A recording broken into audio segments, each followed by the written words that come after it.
All right, here we go. This is the moment you have all been waiting for. We are here to talk carburetors. Great old carbs, old fashioned, and not the kind that are delicious to eat, but the kind that make your airplane go through the air. That was pretty weak, I know. I'm sorry.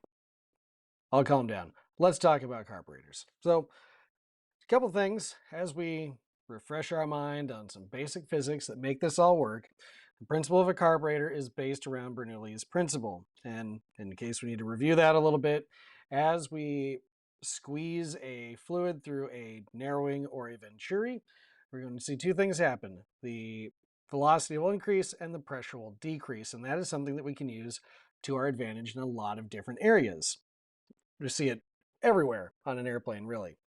But especially in a carburetor, we can use this principle to be able to deliver fuel in an atomized state into an airstream so that we can power the engine and maintain an appropriate fuel-air mixture to keep the engine running. And we have a couple pieces that allow this to happen. So we have two sections here, two venturis that we look at. We have our main venturi right here, which is the main narrowing through the throat of the carburetor, we call it. We have a throttle plate up at the top, and then we have our boost venturi right here. The principle that the float carburetor works on is pretty simple. Inside the float chamber, there's a float that maintains a set level of fuel inside the carburetor, indicated by this dotted line right here. That fuel level sits right below this discharge nozzle, which is basically just an open spout right in the middle of the throat of the carburetor. Now, this boost venturi creates an especially low pressure area right at the discharge nozzle opening. And what that does is it creates suction, no different than sipping on a straw, that draws fuel out of the fuel discharge nozzle and introduces it into the airstream. And you can see it intermixes here, as indicated by the red and blue dots of airflow flowing through the carburetor. And the effect is self-regulating effectively because as we increase throttle and increase power output of the engine, we're going to need more fuel to discharge into the airstream. Well, the more mass of fuel that we move through that entire venturi, then the greater drop in pressure we're going to get through our venturi portions, and that's going to make more fuel be drawn out of the fuel discharge nozzle and be introduced into the airstream. So it's actually a pretty clever, elegant design, even though it is quite old in its origins. Now, what we're going to break down are a few different systems that make a float carburetor work and allow it to function and meet the demands of a modern aircraft engine. So let's dive right in. We'll take a look up here at the float chamber itself. So, like I mentioned before, the whole purpose of the float chamber is to maintain a set level of fuel inside the carburetor. And that's really important because if we jump back over here for a second, if you see our fuel level right through here, there's a specific distance between the end of that fuel discharge nozzle and the fuel level. What happens if our fuel level gets too high, then fuel can actually start to spill out. You can even see it drop out of the carburetor as it overflows, and it can cause way too rich of a mixture or it can cause the engine to flood. So that fuel level is really, really important. The float works in a very simple principle. Up here on the left side, we see our needle valve and seat, and we have our fuel inlet screen right here. And what's going to happen is fuel is introduced by means of a fuel line into our fuel inlet screen, which acts as a last chance filter to keep anything from damaging the float or the carburetor and the float chamber itself. Then we have our needle valve right here. Excuse me. Our needle valve presses up against a similarly shaped seat, and that allows fuel to flow through. So as this needle valve moves away from our seat, then it actually allows fuel to flow into this float chamber. Now, what happens is this float is calibrated so that it sits at that point on the surface of the fuel. As fuel starts to drain out, our exit that goes to the metering jet is in the bottom of the float bowl. So fuel sucks down into the float bowl, and then our float is going to sink. As that float sinks, the needle that rides on top of it falls away from the seat and allows fuel to go in. As this float chamber fills back up, it forces that needle back up into its seat and shuts off the flow of fuel. It's actually not that dissimilar from what you'd see with like a float ball in the back of your toilet. Fundamentally, that float moves up and down and it controls the flow of fluid into the float bowl. Now, what makes this interesting and why I point out that whole bit about the fuel level being pretty crucial is carburetors are very, very fuel pressure sensitive. The reason for that being is a lot of carburetors will be set to run somewhere between like 3 to 7 psi, depending on the carburetor, and a lot of that depends on the float itself. Now, what can happen is if we have too much fuel pressure at the inlet, it can actually overpower the buoyancy of the float and force this needle valve down by causing the float to submerge further into the fuel level than it should, and that allows extra fuel to flow in, thereby causing the carburetor to overflow and flood. That's what happens if we have too much fuel pressure. If we don't have enough fuel pressure, this float bowl won't be able to refill quickly enough, and as a result, it starts to get, again, further away from our discharge nozzle. If it gets too far away, then it reduces the amount of fuel it can pull out, and it leans out too much, and it can snuff out the engine. So, pretty important that we have the right amount of fuel pressure being delivered to the carburetor. The other part of this is going to be the float can have issues itself. Now, once upon a time, we used exclusively hollow metal floats. They were light, they were usually soldered closed, and they would work pretty well, but over time, they could eventually develop a crack and it would sink.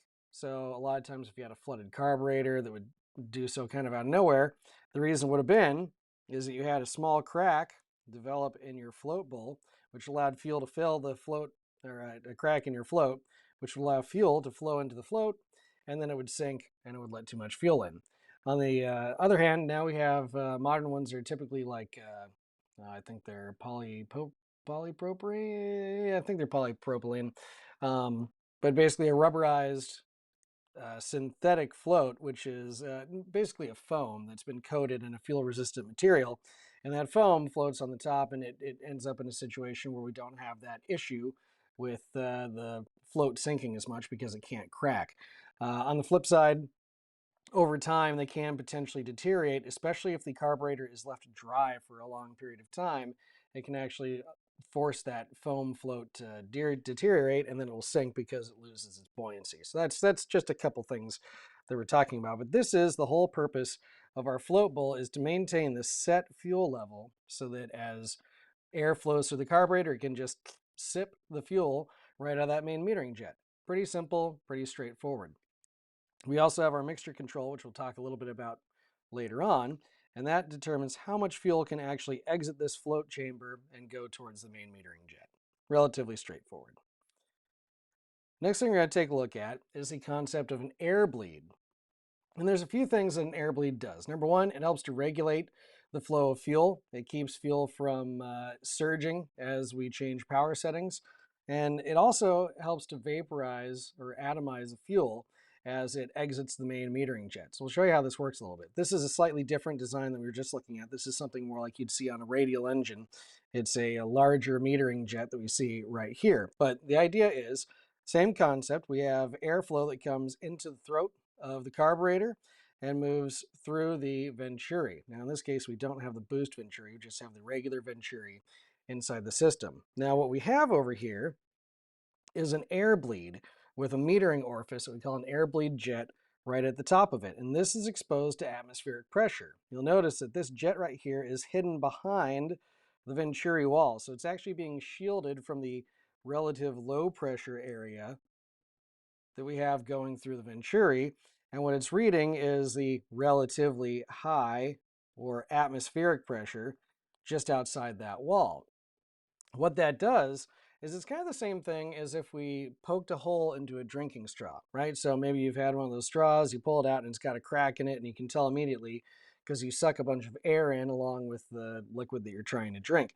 And that's actually what is happening right here, except we're doing that intentionally. So by opening a port above the fuel level and having it connect into our fuel system below the fuel level, that helps to introduce air, and that does a couple things. Like I said, it helps to regulate the flow. So by introducing some air, instead of having a solid column of fuel that goes to this metering jet, it's going to be intermixed with air. And that actually helps us out a little bit, because as we change positions of our throttle, this is our regulating valve. This is showing wide open right now. If it was not wide open, then we would see it in a different position, like say closed, just like so, at an idle position. The whole point is this controls how much air can flow through. So if I want more power, we open up this throttle, more air can flow through, which takes more fuel along with it. However, as the airflow increases, the speed of the engine increases, which means it's going to draw even more air, and we can get kind of a surging or hunting effect on the RPM of the engine because the fuel flow is not particularly consistent. But by introducing a bunch of little air bubbles, it actually helps to reduce that surging effect because it breaks up the fuel flow a little bit and it makes it less responsive to small changes in airflow through our carburetor throat. That's one positive. The other thing that it does is as we introduce air into this fuel stream, it actually helps to mix up the air and the fuel before it gets sprayed into the carburetor throat, which helps to vaporize or atomize the fuel, which of course makes it better to burn. We can't burn liquid fuel. We need to be mixed in with the air before it hits the cylinder. So it's kind of a two for one there. It does a couple jobs for us. A couple other sites you're going to see here pertaining to our main metering jet right here. We have this air bleed, which is connected to the main metering jet, and we have our air bleed holes as a part of the main metering jet. We also have our metering jet orifice right here. And this acts as a restriction to limit the amount of fuel that can flow through into the metering jet at any given time. If this was just an unrestricted jet, then we could end up getting way too much fuel that goes into the fuel system and it would burn way too rich for what we need it to do. So this actually helps to slow that fuel flow down and limit the amount that we can produce so it keeps the carburetor running within its standardized limits. Next thing we're going to take a look at here is our idle system. So as mentioned before, you just looked at a carburetor with the throttle wide open. With the throttle closed, we actually end up in a very different style of operation than we do normally. And one thing you'll notice is when the throttle plate is closed, we actually have very little space that allows air to pass by our throttle valve here, the butterfly valve. That is by design, but with such a small amount of air passing through the butterfly, we really don't get an appreciable amount of fuel air mix to pass through our main venturi. We don't have enough differential pressure to be able to get, or enough velocity to be able to get the pressure differential we need to be able to suck fuel out of the main metering jet. So what we have instead is this fancy idle pathway that is connected to our main metering jet.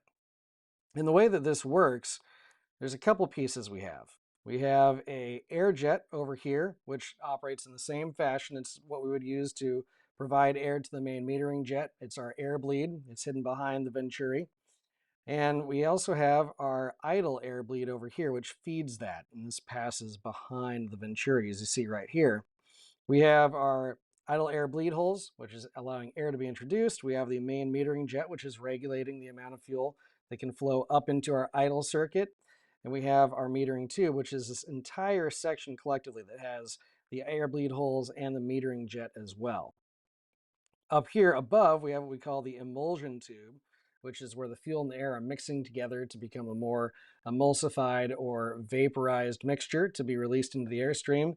And then we have our idle mixture adjustment, which you've probably seen on carburetors so far with this big knob that sits right on top of where our mixture lever is that connects to the aircraft controls. This is going to be pretty important. I'll show you how this works. So what happens when we go to a closed throttle state is air is no longer really passing through the main venturi. It's not able to gain enough velocity to do a whole lot. So as a result, we have this idle bleed port that sucks air in, it passes through an air bleed filter and pushes it over to our idle circuit. Once we hit that idle circuit, it emulsifies, and the fuel level, again, is going to be sitting right about here. We'll draw this in so you can see where we're at. So there is our fuel level right about so. So what happens, since we don't have enough fuel boosting through here, we do create an area of low pressure right at the outlet of where this idle discharge is. So as a result, we create suction just like a straw all the way up that emulsion tube, which draws fuel from this metering jet circuit into the idle jet circuit. It mixes with the air that came from the air bleed for our idle system right there, mixes it with air, and we have this emulsified fuel that travels up the emulsion tube and is discharged right out through our idle discharge hole, just like so. Now we can adjust our idle mixture by using this knob, and it works pretty cleverly. So what happens when we have this screwed all the way into the stop is it actually prevents any air from passing through our idle mixture adjustment needle into this passage. So the further screwed in this is, the richer our mixture is going to be because we aren't introducing any additional air. As we turn this out and we move the needle away, that allows additional air to be introduced into the airstream, which is in turn going to reduce the effectiveness. So it'd be kind of like poking a hole in the top of your straw again. It would make it harder to be able to suck enough fluid through. And so by doing that, we limit the amount of suction, the pressure differential between the exit to the discharge hole and inside our emulsion tube circuit here. And so we get less fuel that goes through the idle discharge. Pretty straightforward.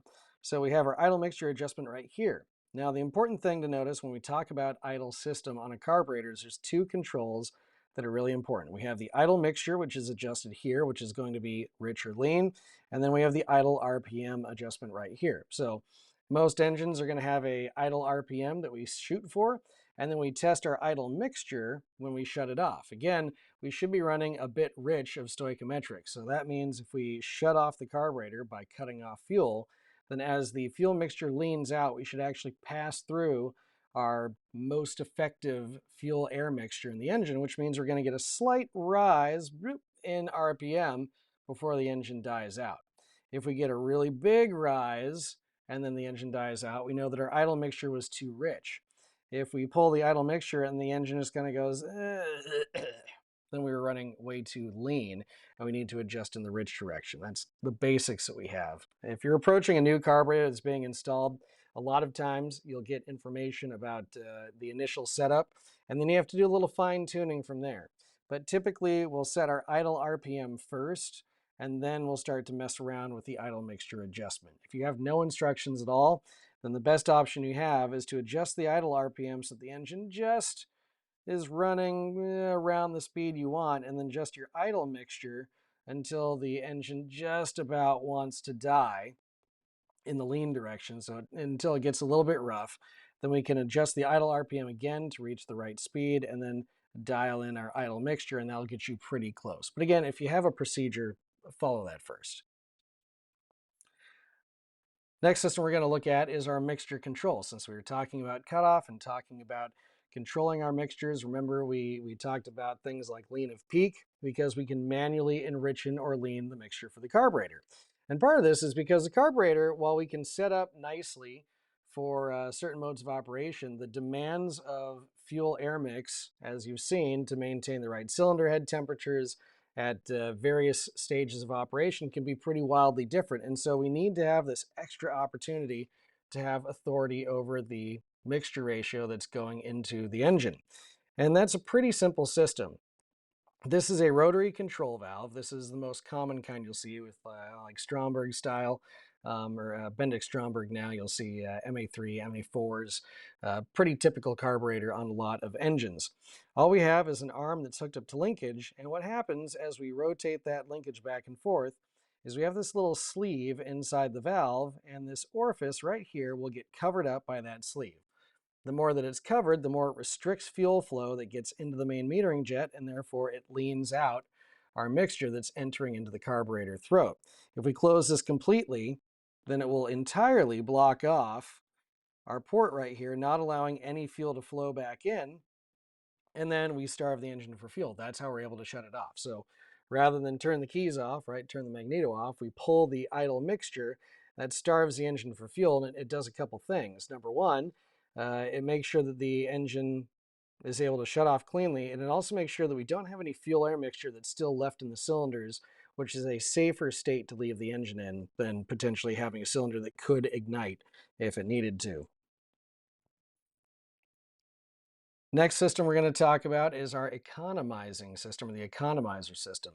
Now again, because we have different needs for fuel flow at different throttle positions, typically around 70% of full throttle and above, we're going to have a much higher demand for fuel. No, sorry, we're talking accelerator pump first. We'll talk about the economizer in a second. Getting ahead of myself. The accelerator pump is something that's designed as a response to an issue that we have with carbureted engines. Like I just pointed out earlier, we have those metering jets that help to emulsify fuel, right? But also have a tendency to make the carburetor slightly less responsive to small changes in throttle. Well, we can have one big issue. If a pilot gets a little bit excited and runs the throttle forward in a hurry, then we can end up getting this big blast of air that moves through the throttle body here, and the fuel system has a difficult time keeping up. It can't discharge enough fuel fast enough to keep up with the change in the airflow. And what can happen, you'll hear it pretty frequently if someone really gets on it. You'll hear the engine kind of cough and hesitate for a second. So you may hear someone try to accelerate quickly and it goes and starts to accelerate after that. And it's because the engine got starved for fuel for a moment. Uh, Typically try to train pilots not to have really big pushes of throttle like that, but it happens. You have emergency situations, go arounds, things like that, and just push the throttle forward, and that's where we're at. Now, what the accelerator pump does is it helps to compensate for that lack of fuel. So we have an entirely separate circuit for our accelerator pump circuit. And effectively what happens is we have a spring-loaded plunger that rides in its own little chamber right here. So it's a part of our main discharge circuit, but what ends up happening is we have a discharge port for the accelerator pump. And the way this works, we have a little check valve here to keep any backflow of air, further reducing flow that would go through the main jet. But as the throttle is pushed forward quickly, we actually have a linkage right here. And so as the linkage is pushed down, right, then it forces this plunger down, which forces a huge push of fuel pressure past this check valve and out through our pump discharge nozzle. You'll see this out in the lab. If we fill the carburetor with some fuel or solvent or whatever, and you push it forward, it'll actually launch fuel right out through that accelerator pump, which is kind of fun. But the whole point being is it'll give an extra burst of fuel into the airstream to help keep everything within the right ratio of fuel to air mix so the engine doesn't die. It gives us just that little extra bit of fuel that we need before the engine dies out. You'll also see this used in some cases with very old engines as a method of priming. So if you look at like the old R985 starting procedures, didn't originally have a priming system hooked up to it. The instruction was actually to, they say, exercise the throttle back and forth 5 to 6 times. And what that would do is it would force fuel up into the supercharger section. As you draw back, this would refill via this little check valve coming from the main float bowl. And as you push down again, it would force fuel back out. So it was kind of an internal priming system that could be used. It wasn't quite as reliable and easy as using a primer, but that's one of the original ways they did it. And so again, there's a slight pause that's necessary when you're exercising the throttle, because once you squeeze all that fuel out and draw it back up, it's kind of like a syringe. You have to give it a moment for everything to refill, just like you would with a regular primer knob. And that's pretty basically how it works. It's like a little primer system that's attached to the carburetor to keep things from getting too lean. Now, the last bit we'll talk about here is our economizer system. So I got ahead of myself just a second ago, but we're going to talk about the economizer system. So like I mentioned, the demands of fuel from a float carburetor for an aircraft engine are significantly higher as we get closer to full throttle. The magic number being around 70% of full throttle operation. So normally, when we're operating below that level, we don't need as much fuel. So to save some fuel, make things a little more efficient, we have this economizer needle up here that controls yet another air bleed. Something you're probably catching on to by now if you haven't already is that a lot of what we accomplish through a carburetor is by augmenting airflow through our fuel circuits and through the venturi to control the amount of fuel that goes through. It's pretty cool, actually. So up here we have an air bleed for the economizer nozzle.